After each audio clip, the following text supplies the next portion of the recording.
Hi everyone, my name is Joanne Schmidt and I am the curator of the Indigenous Studies and World Cultures collection at the Glenbow Museum. Today, for Glenbow from Home in our food-themed week, I'll be taking you behind the scenes of our Indigenous Studies collection. In many Indigenous cultures, animals, plants, birds, fish, and everything else in the environment were considered to have souls, life energy, or spirits, and they had to be respected and honored if one was to be taken for food. To this day, there is a very close relationship between animals and people, and certain protocols have to be followed in order to take their lives for food. This soapstone carving by an Inuit artist from Kugluktuk shows a hunter with a bow and arrow about to shoot a bird out of the sky. The Inuit are known by non-Inuit as the Copper Inuit because they made arrowheads, spearheads, ulu blades, chisels, harpoons, and knives from copper that was found along the shores of the Coppermine River.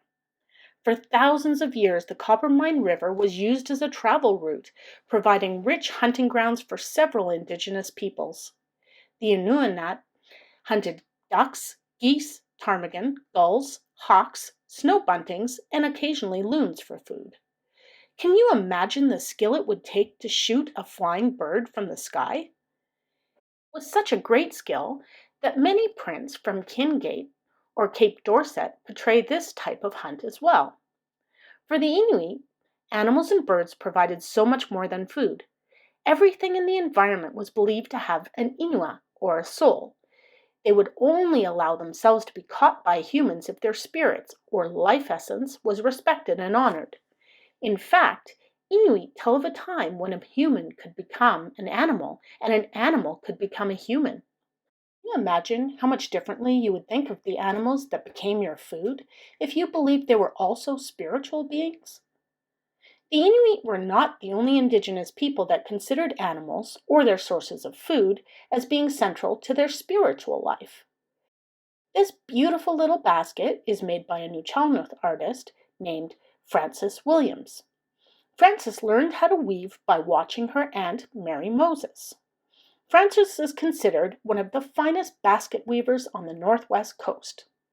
Around 7000 BC, a west coast culture formed around salmon fishing and whaling.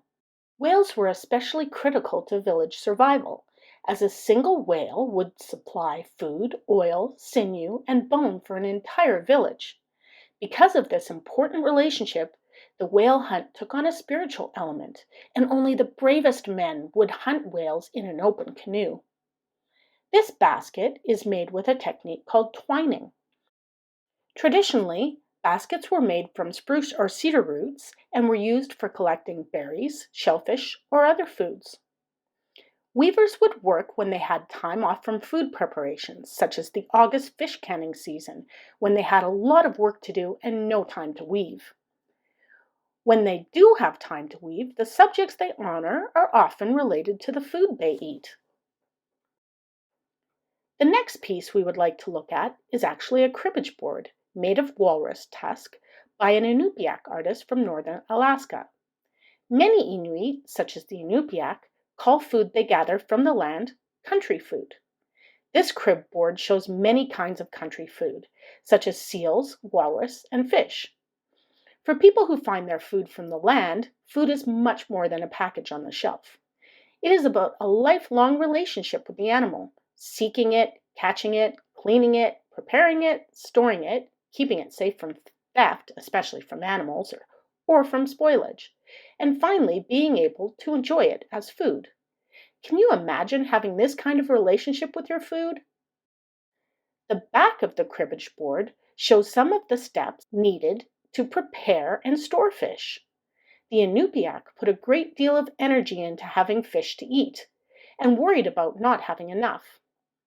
They receive fish with gratitude from the waters and go to great effort to assure that the spirit of the fish is pleased and honored so it will keep allowing itself to get caught. The Inupiaq eat various types of fish, such as salmon, smelt, cod, flounder, and more. They eat it in many different ways. They dry or smoke it, freeze it, ferment it, cook it, salt it, or pickle it. How many of these ways have you eaten fish? The last piece we are going to look at is a feast bowl by Joseph Tyee Floyd, who was born in 1953. Tyee is a member of the Squamish band of the Coast Salish Nation. The shape of this bowl is adapted from a traditional feast dish, and as you can see, it is in the shape of a frog. Although small and peaceful, the frog has an important role to play in Coast Salish stories and legends, even to this day. The frog is the one in the spring who sings in March to announce the new year, and the singing of the frog announces the beginning of a new cycle to the Coast Salish people and culture. The voice of the frog tells us to put away the things of the winter, such as winter dancing and potlatching, and to begin the new cycle of preparation for next winter's activities. The little frog, although small, has a very important job to do in the yearly cycle, and is equally as important as the arrival of the first sockeye salmon, which is a very important source of food to the Coast Salish people.